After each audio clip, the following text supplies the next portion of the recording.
ተዋህዶ መሸሸጊያዬ ኦርቶዶክስ መጠለያዬ ሰላምሽ ከፍ ይበልልኝ እናቴ ሁሌም ኖሪልኝ ሰላምሽ ከፍ ይበልልኝ እናቴ ሁሌም። በስመ አብ ወወልድ ወመንፈስ ቅዱስ አሐዱ አምላክ አሜን።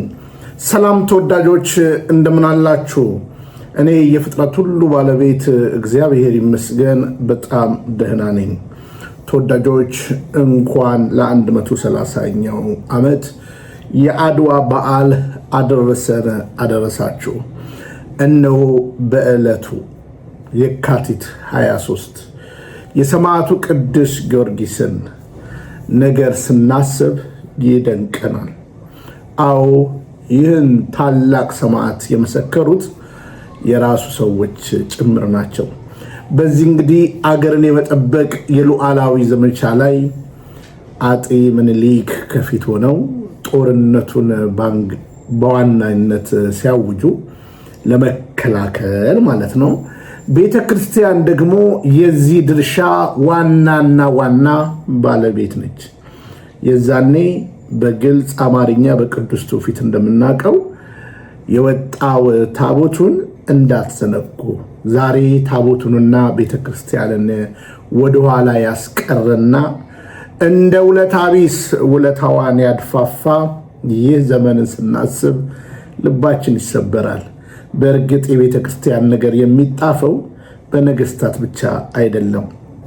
መጽሐፍ ቅዱሳችንን ረጋ ብለን ካጠናን ይህ በገሌ መጽሐፍ ተጽፎ የለምን? ይህ በገሌ መጽሐፍ ተጽፎ የለምን ይላል።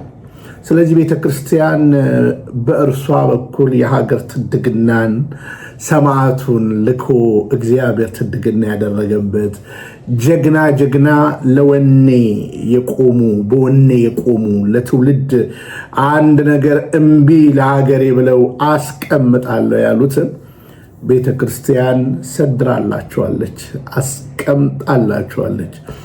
ስለዚህ አድዋን ስናስብ ያለ ታቦቱ ያለ ሰማዕቱ ቅዱስ ጊዮርጊስ ያለ ቤተ ክርስቲያን ምንድነው ብላችሁ ካሰባችሁ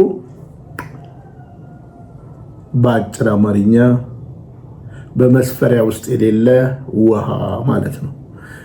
ምክንያቱም በዕቃ ውስጥ የሌለ ውሃ አፈር ያገኘዋል። ያገኘው ነገር ሊያሳየው አይችልም። ስለዚህ ዛሬ ዋናዋን ነገር የዚህ ጦርነት የዚህ ትድግና ዋናው የሆነውን እግዚአብሔርን ዋናው የሆነውን ታቦቱን ዋናው የሆነውን ሰማዕቱ ቅዱስ ጊዮርጊስ ዋና አጋፋሪ የነበረችውንም ቤተክርስቲያን ረስቶ ታሪክን በግለሰብ ላይ ለዛውን በጥቂት ግለሰብ ቡድናዊ ውቅርን ባማከለ ነገር መታሰቡ ያሳፍራል። እንግዲህ አንገትም ያስደፋል። ግን ደግሜ ላለው እንኳን ለአድዋ በዓል አደረሰን።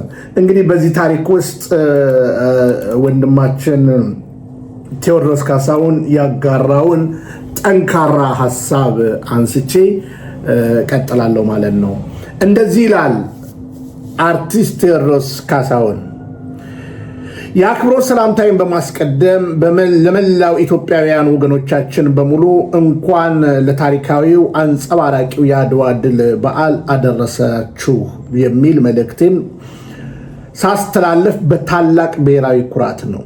የዘንድሮ 130ኛው የአድዋ ድል በዓል ስናከብር ከቅርብ ዓመታት ወዲህ በሀገራችን ባለው የፖለቲካ አለመረጋጋት ሳቢያ በተለያዩ የሀገራችን ክፍሎች እስካሁኗ ሰዓት ድረስ በማንነታቸው ብቻ ተለይተው እጅግ ኢሰብአዊ በሆነ መንገድ በአሰቃቂ ሁኔታ በግፍ እየተገደሉ ያሉ እንዲሁም የአካልና የስነ ልቦና ጉዳት የሚደርስባቸው ብሎም ከቤት ንብረታቸው ከቀያቸውም የሚፈናቀሉ ንጹሃን ወገኖቻችንን በህሊና ጸሎት እያሰብንና ለዚህም እየተባባሰ ስለመጣው ትኩረት ስለተፈነፈገው ማህበራዊ ሀገራዊ ቀውስ መንስኤውን መንስኤውን አገራችን ኢትዮጵያ ላለፉት ቀላል ለማይባሉ ዓመታት ቁልቁል ሰብቆ የያዛትን የዘር ፖለቲካ መሆኑን አጽንኦት በመስጠት ከመቼውም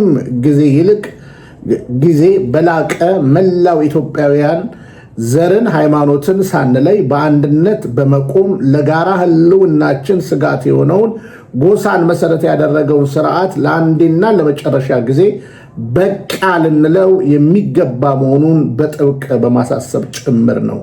ፍትህ በግፍ እየሞቱ ላሉ ትኩረት ለተነፈጉ ንጹሐን ወገኖቻችን ኢትዮጵያ ለዘላለም ትኑር፣ ፍቅር ያሸንፋል። ቴዎድሮስ ካሳሁን ቴዲ አፍሮ ብሎ እንግዲህ ይህንን ከማህበራዊ ገጽ ላይ ያገኘሁት ነው። ቴዲ አፍሮ እንግዲህ በእንዲህ ሁኔታ ዝምታውን ሰብሯል ማለት ነው። እንድታስቡት የሚያስፈልገው በመጨረሻ ላይ የተናገረው ነገር ሊሰመርበት የሚገባ ነገር ነው። ኢትዮጵያውያን ዘር ሃይማኖትን ሳንለይ በአንድነት በመቆም ለጋራ ህልውናችን ስጋት የሆነውን ጎሳን መሰረት ያደረገ ስርዓት ለአንዴና ለመጨረሻ ጊዜ በቃ ልንለው የሚገባ መሆኑን በጥብቅ በማሳሰብ ጭምር ነው። ስለዚህ በቃ የሚባለው ምክንያቱም አሁን በአርሲ አካባቢ በዚህ ሳምንት ብቻ ከ30 በላይ ንጹሃን ተገለዋል። የመጀመሪያ ጊዜ 4 ሰዎች እንደምታውቁት ሰኞ ግድም፣ እነዚህም ሰዎች 3ቱ ኦርቶዶክሳውያን፣ አንዱ ደግሞ ለምን ትገላላችሁ የሚል ሙስሊም። ከዛ በኋላ እንግዲህ 21 ሰዎች ተገለዋል። ከዛ በኋላ 7 ሰዎች ተገለዋል። በድምሩ ደምሯቸው እንግዲህ ከ32 ያላነሱ ህዝቦቻችን ተገለዋል ማለት ነው። አሁን አንዳንድ ጊዜ እንግዲህ በዓለም አቀፍ ደረጃ እንግዲህ የእስራኤል እና የአሜሪካ እንግዲህ የጦርነት ትኩሳቶችን እየሰማን ያለ ነው። ግን አጠገባችን ይህን ያህል ህዝብ እየሞተ ነው።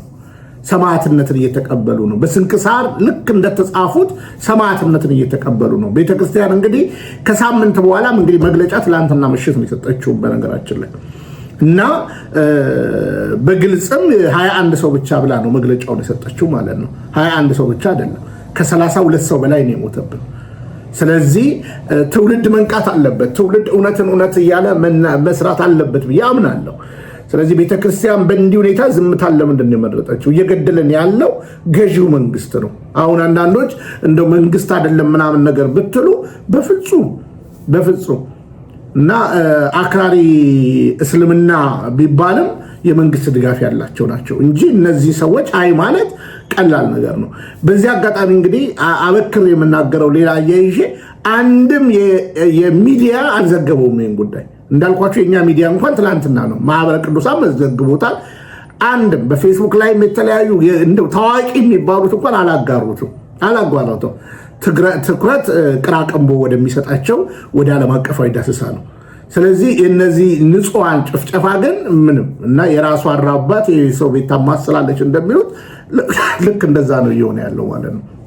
ስለዚህ አንድም ሚዲያ አልዘገበውም ይህን ጉዳይ፣ ማንም ሲያጋራ አላየንም። 32 ሰው ተቀጥፎ ማለት ነው በእምነቱ ብቻ። በነገራችን ላይ በእምነቱ ብቻ ተገሎ ማለት ነው። እና በዚህ አጋጣሚ እንግዲህ እንደ አርቲስት ቴዎድሮስ አይነት ወጥተው እንደዚህ አይነት ነገር መጻፋቸው ለሌሎቻችን ብርታት ይሆናል ብለን እናምናለን። እንግዲህ ጭፍጨፋው ቀጥሏል። ዛሬም እንግዲህ አዲስ ነገር ካለ እመጣበታለሁ መልሼ። ጭፍጨፋው ቀጥሏል። ብዙ ነገሮች እየተደረጉ ነው ያሉት ማለት ነው። በዚህ አጋጣሚ እንግዲህ አዲስ የተመደቡት ሊቀ ጳጳስ በቦታው ላይ እንግዲህ በአንድ መድረክ ላይ ስለሳቸው የተነገረውን ነገር ልዋስና ወደሚቀጥለው አባት እመጣለሁ እንደዚህ ይላሉ። ስሙ። በዚህ ዘመን ሰው ነው አውሬ እንኳን ይጨክናል። በዚህ ዘመን እዚህ ላይ ደርሰናል። እንዲሁም በሸካ ይኸው በደል በግፍ 22 ሰው በላይ እንደገና ደግሞ ለትናንት 7 አካባቢ ሳይቀሩ የሚሊዮች በቤተክርስቲያን ውስጥ ያሉ እንደተጨፍጭፈዋል። ይህን በተመለከተ ብፁዕ አባታችን እኛን በመያዝ ከዞኑ ፖሊስ መምሪያ የዞኑ ኃላፊ ባሉበት ሌሎች ባለስልጣን ባሉበት እንዲህ ብለው ተናግረዋል።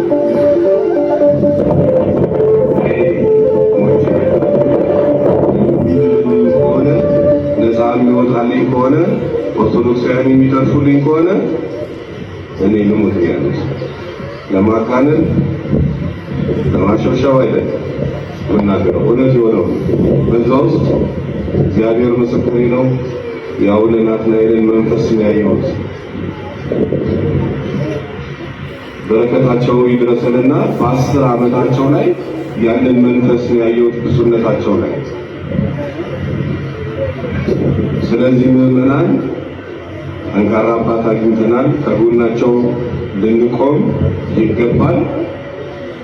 ወደፊት በምትጠየቁት ወገኖቻችን ድጋፍ ላይ ድጋፍ ልንሰጥ ይገባል። ወገኖቻችንን መልሰን ልናቋቁም ይገባል። ርስት ይለቀቃል። የትም ሄጃለን። ከዚህ ተነስታችሁ ተነቀሉና ውጡ ብትባሉ ነገ ለሁላችንም አይቀርም። አሁን ዳሩ ነው ማሉም ምን ይሆናል? ዳር ይሆናል አይደለም? ምነው ዝም አላችሁ? አይሆንም? እነኛ የሞቱ ሰዎች አላሳዘኑም? አያስለቅስም? እኛ እስር ቤት የለንም። እኛ መከላከያ የለንም። መከላከያችን ማን ነው? መድኃኒዓለም እግዚአብሔር ነው። ስለዚህ ምን ማድረግ ነው የሚጠበቅብን? ወደ ፈጣሪያችን መጮህና ማልቀስ ነው የሚገባል። ንስሐ መግባት ነው የሚያስገባል ወደ መንግሥተ ሰማያት። ነፃ የምንወጣው በዚህ ነው፣ በሌላ በምንም አይደለም። ወደ ቤተ ክርስቲያን ስንመጣ ጸበል ስንጠመቅ ተጠራጥረን ፈርተን እግር ይሆን ወይ ብለን የምንመጣ ከሆነ አንድን ይቺ ቅድስት አማናዊት የሆነች ቤተ ክርስቲያን ታድነናለች፣ መሸሸጊያችን ነች። የምንልበት ቤተ ክርስቲያን ነው። ወደ እግዚአብሔር ማልቀስ ይጠበቅብናል። ሌላ መፍትሄ የለም። መፍትሄው ግን በእጃችን አለ። ይህ በእጃችን ያለውን ነገር መጠቀም ያለመቻላችን። ሰባኪው ቆሞ ሲናገር ሲመሰክር ከዚህ ወጥቶ ደግሞ ሕይወቱን ሲኖር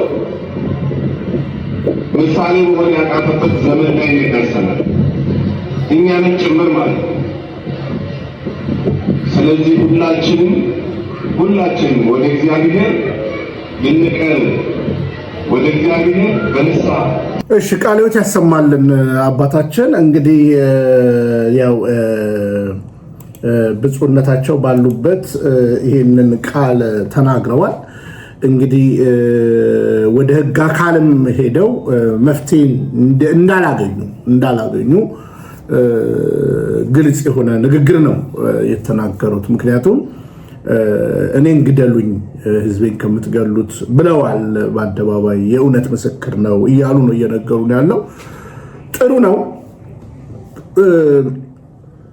ምናልባት ቤተ ክርስቲያን ዛሬ በምናከብረው የአድዋ 130ኛ ዓመት ዕለት ራሷን ከባንዳ ለመከላከል ያደረገችው ጥረት እንግዲህ ሀገር ስንል ቤተክርስቲያን ጭምር ነች። ቤተክርስቲያን ስንል የሀገር ዋልታ መሆኗን ሁሌ መዘንጋት የለብንም እና የግብፅ ቤተክርስቲያን ታውቃላችሁ፣ በመንግስት ኃይል እንደሚጠበቁ ታውቃላችሁ። በእያንዳንዱ ገዳማት፣ በእያንዳንዱ ቦታ ላይ አስጊ በሆኑ ቦታዎች ላይ ምክንያቱም ግብር የሚከፍለው ህዝብ ስለሆነ ማለት ነው። በታላላቅ መሳሪያ እንደሚጠበቁ ታምናላችሁ?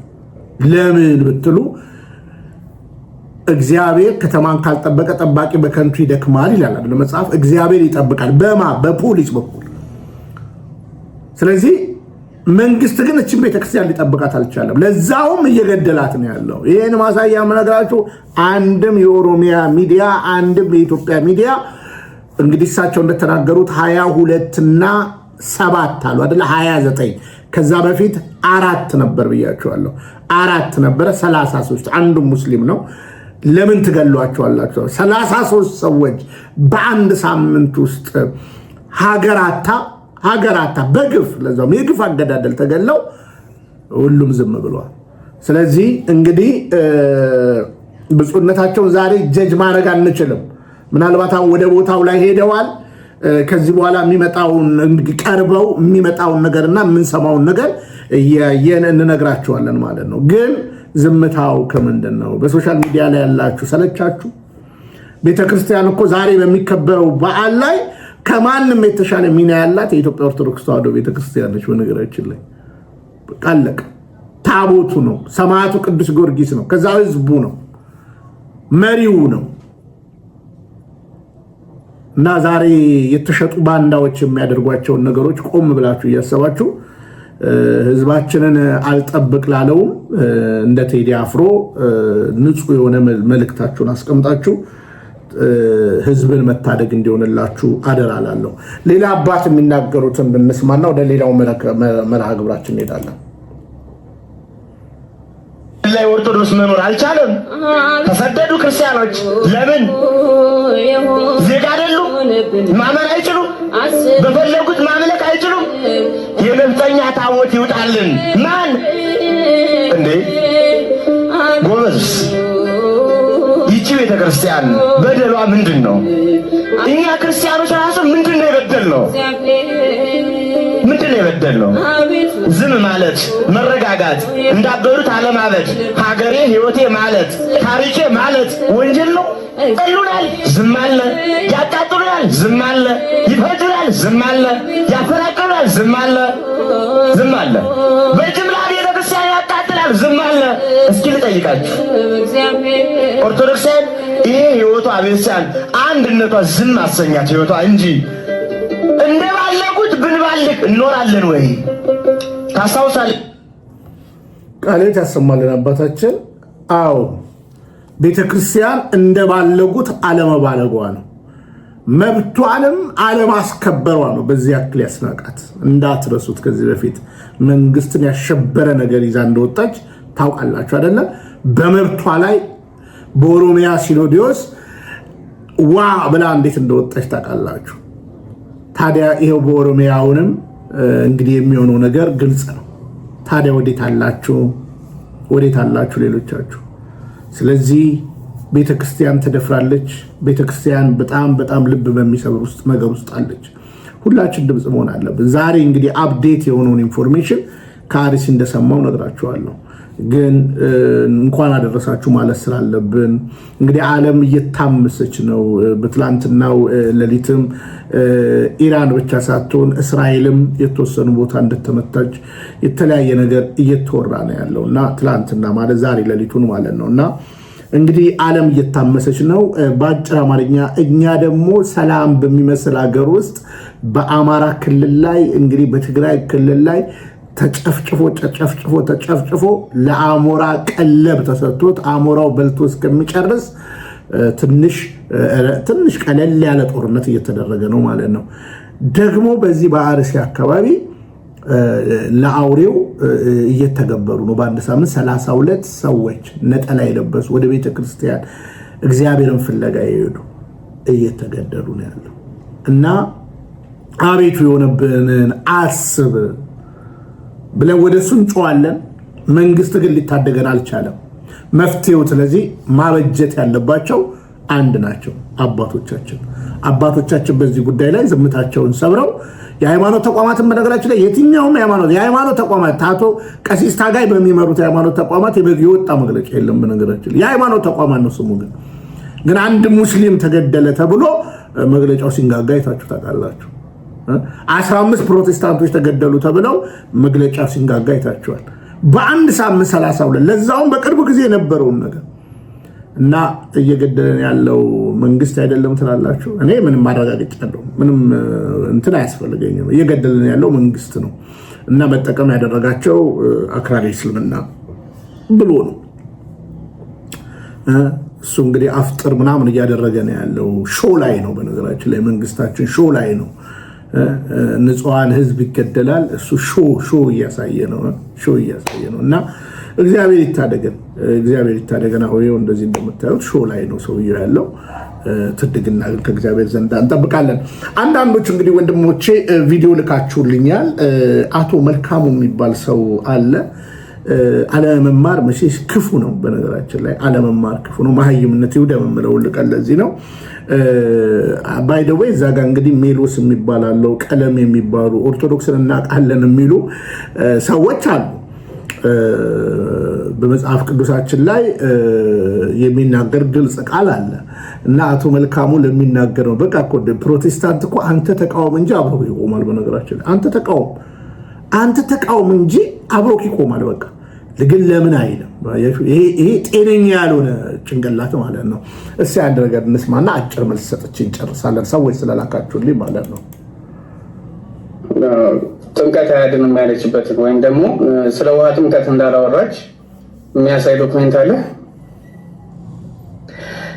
የኦርቶዶክስ ተዋሕዶ ቤተክርስቲያን የመጀመሪያ ማስረጃዋና የሐዋርያት ቅብብሎች ስላላት ከመጽሐፍ ቅዱስ ጥምቀት ወይም ውሃ ምሳሌ እንደሆነ ውሃው ምሳሌ እንደሆነ እንጂ ጥምቀት ያድናል ብላ ከመጽሐፍ ቅዱስ አውጥታ አልተናገረች። አንድም ስፍራ ጥምቀት ያድናል አላለች።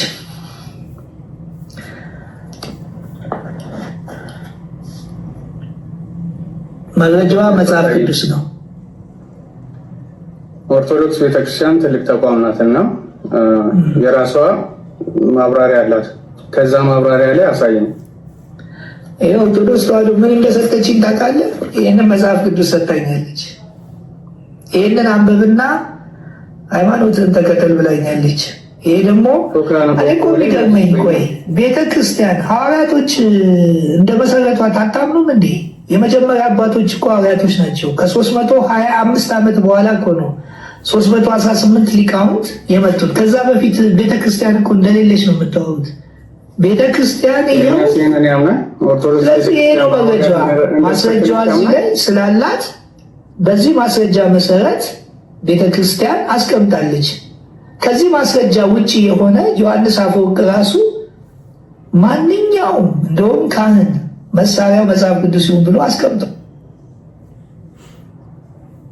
ቤተ ክርስቲያኗ ጥምቀት ያድናል ብላ ወይንም ጥምቀት የኃጢአት ስርየት ያሰጣል ብላ አንድም ቦታ እንትን ብላ አታውቅም።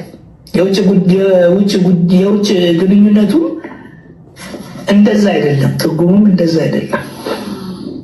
አንተ ደግሞ ማስረጃን አውጣና እስቲ ጥምቀት የኃጢአት ስርየት ያሰጣል፣ ጥምቀት ያድናል፣ ኢየሱስን ትታ ጥምቀት ያድናል ያለችበት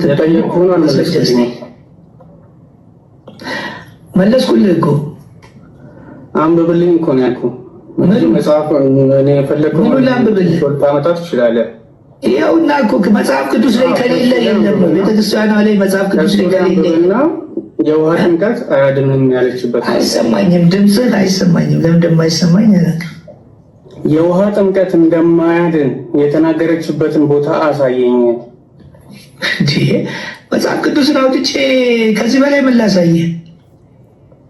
ምን ጥራዙ ነው የምታሳየኝ እኮ? መጽሐፍ ቅዱስ እዚህ ላይ ጥምቀት የኃጢአት ስርየት ያሰጣል ብሎ መጽሐፍ ቅዱስ ካላለ ቤተክርስቲያኗ ማለች። ግለጥና አስነበበኝ። ምኑን? አሁን ያልከውን የውሃ ጥምቀት እንደማያድን የተናገረችበትን። ምን ሆነ ነው አንተ? ጥምቀት የኃጢአት ስርየት አያሰጥም መጽሐፍ ቅዱስ ውስጥ የለም እኮ ነው የምልህ። ኦርቶዶክስ ቤተክርስቲያን ይህንን አታምንም ብለሃል አይደል እንዴ? ከመጽሐፍ ቅዱስ ውጭ አስቀምጣ ነው መጽሐፍ ቅዱስን ጥላ የምትጽፈው? ለምን ዝባዝንኬ ታወራለህ? አሁን አንተ ስድድቡን አሁን መሰዳደብ ለምን ገልጣ አትሰዳደብ። አንዴ ዳኒ እንደዚህ አይነት ውይይት እኔ አልወድም። ዳኒ አንዴ በመሀል ግባ። ዳኒ በመሀል ግባ። እኔ እንደዚህ አይነት ነገር ከቻለ ደቂቃም ይዞ እንትን ይበል። እንደዚህ አይነት መሰፋፈት እኔ አልወድም። በጨበጣ ወሬ የለማ። እንደዚህ እንትን አትበል።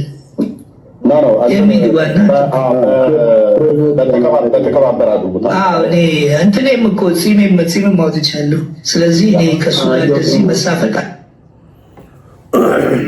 እንግዲህ አንቲቫይረስ የሚባለው ማን እንደሆነ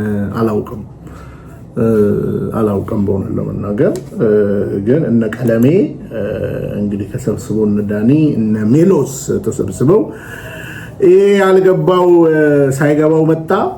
እንግዲህ አባቴ ይላል። አባቴ ካህን ነበሩ ምናምን ይላል። ለሚያወራው ወሬ አንቲቫይረስስ ምን አዳከመ? ማስረጃ አይደለ የተባልከው በመጽሐፍ ቅዱስ ላይ የማርቆስ ወንጌል ምዕራፍ 16 ያመነ የተጠመቀም ይድናል። አንድ ሁለተኛ ንስሐ ግቡ ኃጢአታችሁ ይሰረይ ዘንድ እያንዳንዳችሁ በኢየሱስ ክርስቶስ ስም ተጠመቁ። የሐዋርያት ሥራ ምዕራፍ 2 ቁጥር 38። ሶስተኛ የሐዋርያት ሥራ ምዕራፍ 22 ቁጥር 16 ለምን ትዘገያለህ? ስሙን እየጠራ ተጠመቅ ከኃጢአትህም ታጠብ። ይህ መጽሐፍ ቅዱሳዊ መልስ ነው። ከዛስ አባቶቻችን በ325 ምን እንደነገሩ አሁን በማስረጃ ነው። ፕሮቴስታንት ስትቃወም መቃወም ስለሆነ በቃ መልስ ለምን አሰጥም? አንተም ለምን ትረበሻለህ? እሺ አባቶቻችን ምን አሉ? አባቶቻችን እንስማ። ጸሎተ ሃይማኖት ነአምን በአሃዱ አምላክ እግዚአብሔር አብ አሃዜ ኩሉ ገባሬ ሰማያት ወምድር ዘያስተርኢ ወዘኢያስተርኢ ወነአምን በአሃዱ እግዚ ኢየሱስ ክርስቶስ ወልደ አብ ዋህድ ዘህሉ ምስሌሁ እምቅድመ ይትፈጠር ዓለም ብርሃን ዘእምብርሃን አምላክ ዘእምአምላክ ዘበአማን ዘተወልደ ወአኮ ዘተገብረ ዘእሩይ ምስለ አብ በመለኮቱ ዘወቱ ኩሉ ኮነ ወዘእንበሌሁሰ አልቦ ዘኮነ ወኢምንትኒ ዘበሰማይኒ ወዘበምድርኒ ዘበእንቲአነ ለሰብ ወበእንተ መድኃኒትነ ወረደ እምሰማያት ተሰብአ ወተሰገወ መንፈስ ቅዱስ ወእማርያም እምቅድስት ድንግል ኮነ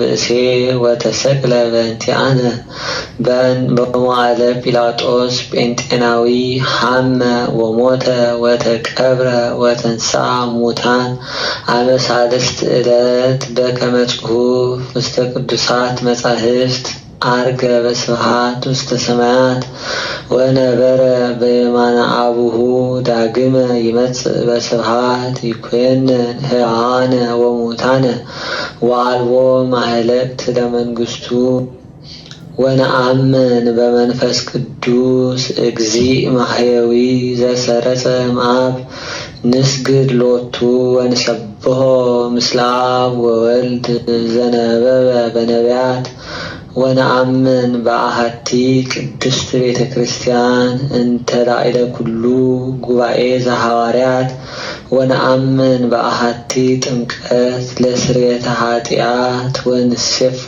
ትንሣኤ ሙታን ወሕይወተ ዘይመጽእ ለዓለመ ዓለም። ይሄው መልሷ እንግዲህ ከመጽሐፍ ቅዱስ ካሳየ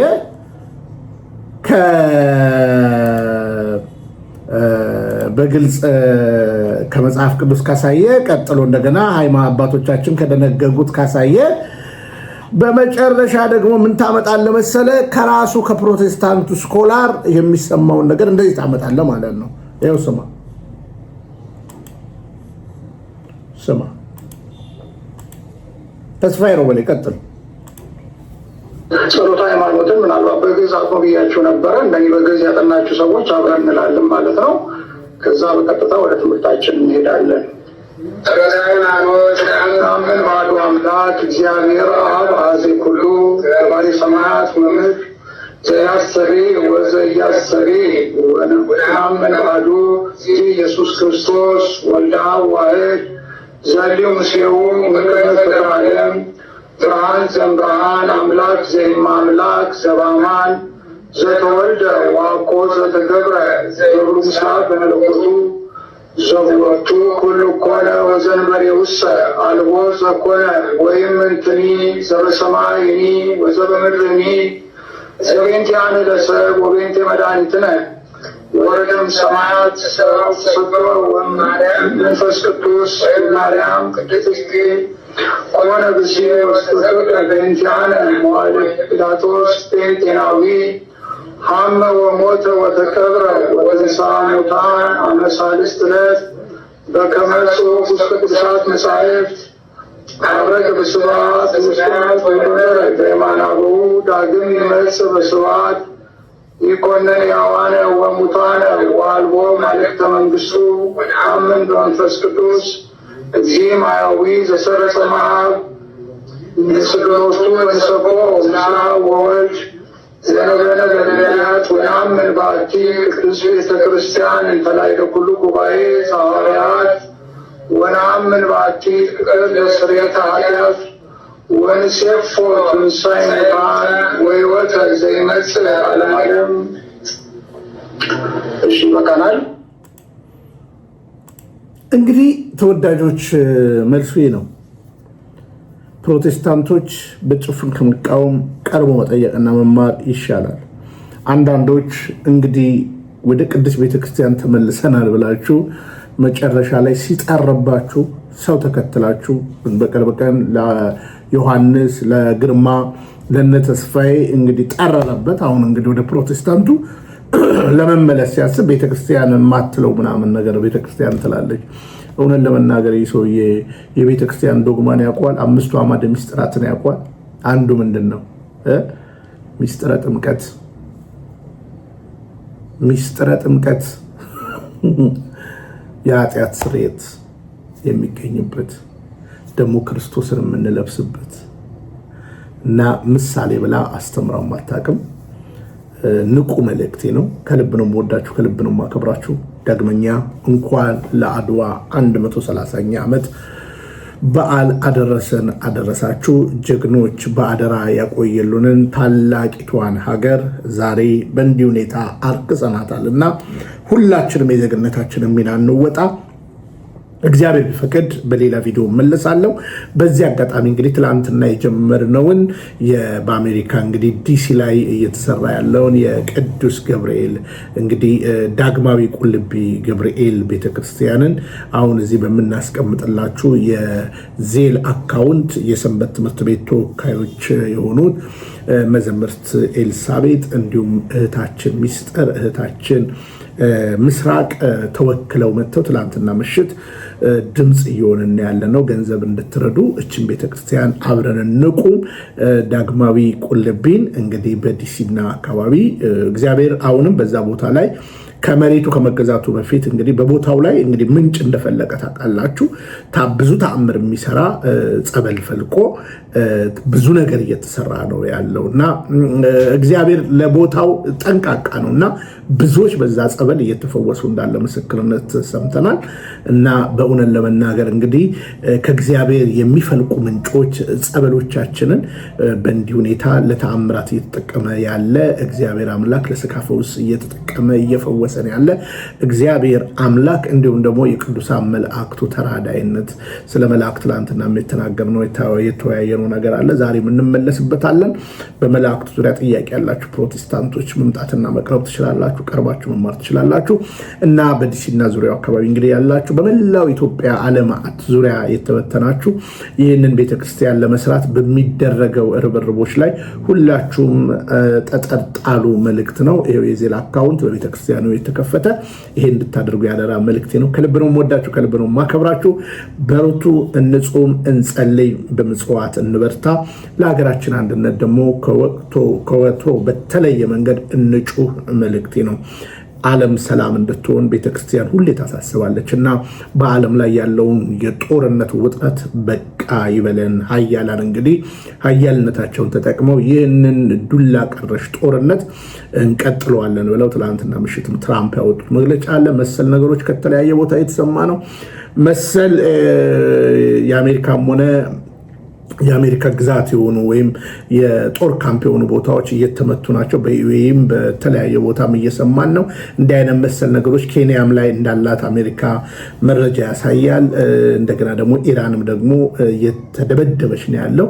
ስለዚህ እኛ እንደ ክርስቲያን ሕዝብን እንዳደረገ አምላክ አለንና ለሀገር ሰላም፣ ለምድር ሰላም ሁላችን እንድንጮህ ከወገንተኛዊነት ወጥተን የሚሞተው የእግዚአብሔር ፍጡር ነውና በቃ እንዲለን አንዱ በጽንፍ አንዱ በጽንፍ የሚሄደውን ነገር በቃ እንዲለን ሁላችንም በጸሎት እንትጋ መልእክታችን ነው። ብንያም ሽታዬ ነኝ ፍቅረ ኢየሱስ ከስደት ሀገር ኡጋንዳ ካምፓላ እንኳን ለሰማዕቱ ቅዱስ ጊዮርጊስ በዓል አደረሰን። እንዲሁም ደግሞ እንኳን ለ130ኛው ዓመት የአድዋ በዓል አደረሰን። ደግሜ ደጋግሜ የምነግራችሁ ይህ ኩራታችን ስለሆነ ነው። ከልብ ወዳችኋለሁ። ሰላም እግዚአብሔር ከሁላችን ጋር ይሁን።